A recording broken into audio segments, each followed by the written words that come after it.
ఇక కాపు ఉద్యమ నేత ముద్రగడ పద్మనాభం మరణం తర్వాత కాపుల్లో అంతర్మథనం మొదలైందా అంటే అవుననే టాక్ వినిపిస్తోంది. రంగా తర్వాత ముద్రగడ, అయితే ముద్రగడ తర్వాత ఇప్పుడెవరు అనే ప్రశ్నలు రేకెత్తుతున్నాయి. కులాలకి అతీతంగా ప్రయాణం ఉంటుందని ఇప్పటికే పవన్ క్లారిటీ ఇవ్వడంతో ముద్రగడ తర్వాత ఎవరనే ప్రశ్న ఇప్పుడు చర్చనీయాంశమైంది. గుంటూరు వేదికగా జరిగిన ముద్రగడ సంస్మరణ సభకు పార్టీలకి అతీతంగా కాపు నేతలు హాజరయ్యారు. అందరూ ఐక్యంగా ఉండాల్సిన అవసరం ఉందని, అప్పుడే కాపులకి సరైన గుర్తింపు ఉంటుందన్నారు. కాపు జాతికి మొదట రంగా, తర్వాత ముద్రగడ అండగా నిలిచారు. అప్పట్లో రంగా కాపునాడు పేరుతో ముందుకు వెళ్లారు. తర్వాత కాపుల రిజర్వేషన్ ఉద్యమాన్ని ముద్రగడ భుజానికి ఎత్తుకుని చివరి శ్వాస వరకు పోరాటం చేశారు. గతంలో కాపులకి 5% రిజర్వేషన్, కాపు కార్పొరేషన్ ద్వారా ఆర్థిక సాయం లాంటివి ముద్రగడ పోరాటం ఫలితంగానే కాపులకి అందాయి.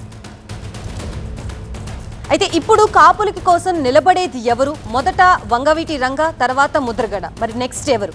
ఈ చర్చ జోరందుకుంది.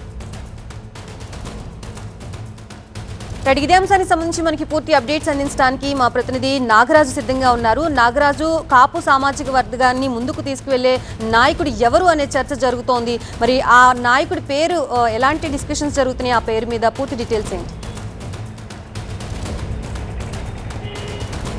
ప్రస్తుతం అయితే మాత్రం ఈరోజు జరిగిన ముద్రగడ సంతాప సభలో మాత్రం నేతలంతా ముద్రగడ కాపు కులానికి చేసిన సేవలు, అదేవిధంగా ఆయన వ్యవహార శైలి మీద మాట్లాడటం జరిగింది.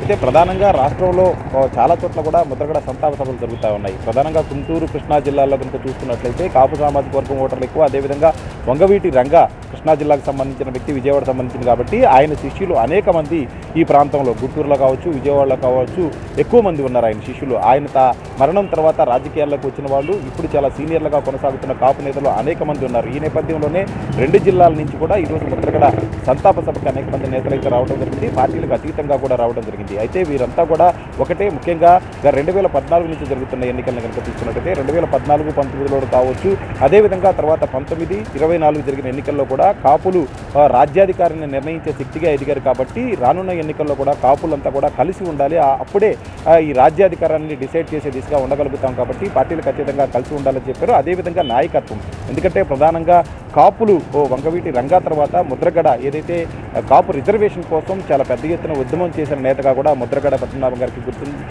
ఈ రాష్ట్రంలో పేరుంది. ఆ తర్వాత అటువంటి స్థానంలో ఎవరుంటారు అనేది మాత్రమైతే చర్చ నడుస్తుంది. కానీ అటువంటి సీనియర్ నేతలు, ఆయన శిష్యులుగా ఉన్నవాళ్ళు, అంటే రంగా శిష్యులుగా ఉన్నవారు, అదేవిధంగా ముద్రగడతో కలిసి పనిచేసిన వాళ్ళు అనేక మంది ఈ 2 జిల్లాల్లో ఉన్నారు. కాబట్టి ప్రత్యేకంగా ఒక పేరు మీద కాదు, కానీ అందరూ అటువంటి నాయకత్వాన్ని అయితే కోరుకుంటున్నారు. అటువంటి నాయకుడు మరలా ఉండాలనేది కూడా ఇక్కడ చాలా చోట్ల మనకు వ్యక్తమైన అభిప్రాయాల్లో కూడా తెలుస్తూ ఉంది.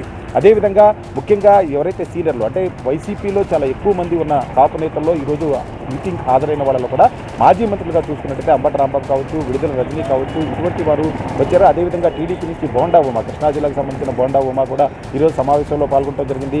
జనసేన పార్టీకి సంబంధించిన కొంతమంది నేతలు కూడా, గుంటూరు జిల్లాకు సంబంధించిన నేతలు కూడా ఈ సమావేశంలో పాల్గొన్నారు. అయితే వీరంతా కూడా ముద్రగడ సేవలను కొనసాగిస్తూ ఆ తర్వాత కాపు కులానికి సంబంధించి ఇదే అంశాన్ని అంబటి రాంబాబు కూడా పదార్థం ప్రస్తావిస్తూ ముద్రగడ విగ్రహాలతో పాటు ప్రతి నియోజకవర్గంలో కూడా కాపు జేఏసీలు ఏర్పాటు చేయాల్సిన అవసరాన్ని మాత్రం నొక్కి వక్కానికి చెప్పడం జరిగింది. కాబట్టి రానున్న రోజుల్లో కాపులంతా ఐక్యంగా ఉండాలి, రాజ్యాధికార దిశగా ప్రయత్నం చేయాలి అంటే ప్రధానంగా ముద్రగడ చనిపోయిన తర్వాత ఆయన విగ్రహాలను ఏర్పాటు చేసుకుంటూ నియోజకవర్గాల వారీగా జేఏసీని కూడా ఏర్పాటు చేయాలి. కాపులంతా కలిసి రాజ్యాధికారం దిశగా అడుగులు వేయాలి. అయితే బలమైన నాయకుడిగా ఎవరు ఉంటారు ఏంటి అనే దాని మీద అయితే ఒక వ్యక్తి పేరు చర్చ జరగలేదు, కానీ ఒక నాయకత్వం అవసరం అనేది భావన అయితే వ్యక్తమవుతుంది. కానీ గతంలో ఉన్న పరిస్థితులు ఈరోజు సమాజంలో లేవు. చాలా చోట్ల కూడా కాపు సంఘాలు ఏర్పడతా ఉన్నాయి జిల్లాల వారీగా. అదేవిధంగా రీజనల్ ప్రాంతాలు, ఇప్పుడు మనం వైజాగ్లో చూసుకుంటే కొన్ని కాపు సంఘాలు ఉన్నాయి, అదేవిధంగా గుంటూరు లాంటి చోట్ల ఉన్నాయి. రాయలసీమలో వస్తే బలిజలో కూడా కొన్ని కాపు సంఘాలు పెట్టుకొని ఎవరికి వారు కాపు సమస్యల మీద ఫైట్ చేస్తున్న నేపథ్యం కనిపిస్తుంది. కాబట్టి అందరినీ కలుపుకొని వెళ్ళగలిగే ఒక నాయకత్వం మాత్రం అవసరం ఉంది అనేది ఈరోజు సమావేశానికి హాజరైన కాపు నేతల్లో వారి మాటల్లో కూడా వ్యక్తమైన పరిస్థితి అయితే మనకు కనిపిస్తుంది. Right, thank you Nagaraj.